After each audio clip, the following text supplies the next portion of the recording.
I woke up this morning to an empty house. All the puppies are gone.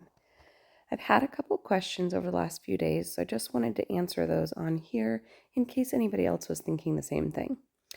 Dally went to his new home and he ate really well the first day, but the second day he wasn't particularly interested in his food. I think for my rat terriers specifically, Maybelline is much more of a grazer and she doesn't usually sit down to eat a meal. And I kind of reinforced this behavior when she was a puppy unintentionally. So now she'll choose to eat her meals at 11:30 at night because I never made her eat at a specific time.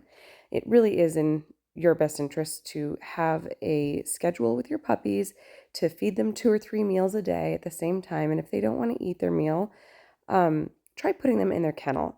So Dally's new family put him in his kennel. He ate a big meal right away. He just needed some space to settle and to not have distractions so that he could say, yeah, I am hungry and I do want to eat.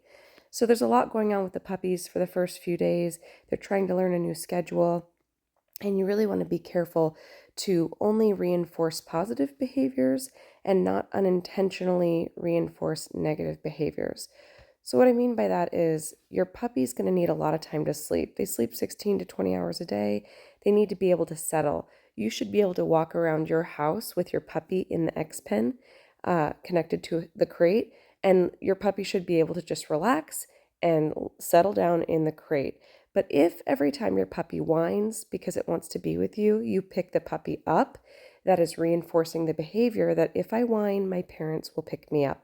It's just like putting them in the crate at night. If you put them in the crate at night and then they whine and you let them out, they are learning the behavior that when I whine, the door opens.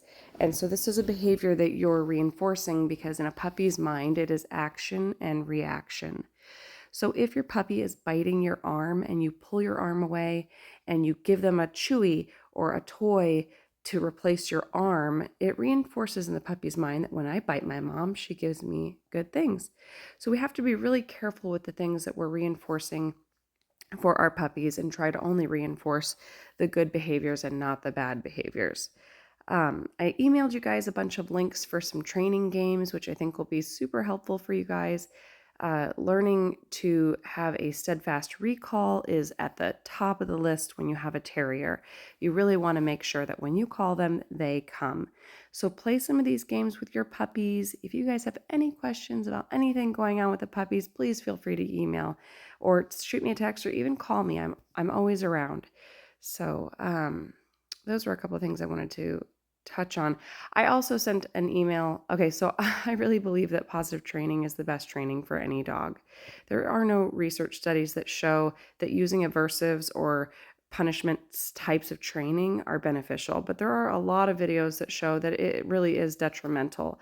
Fear is the easiest thing to install in your puppy, and it is the hardest thing to get rid of, which is why I told you to be very careful with potty training, not to yell at your puppy.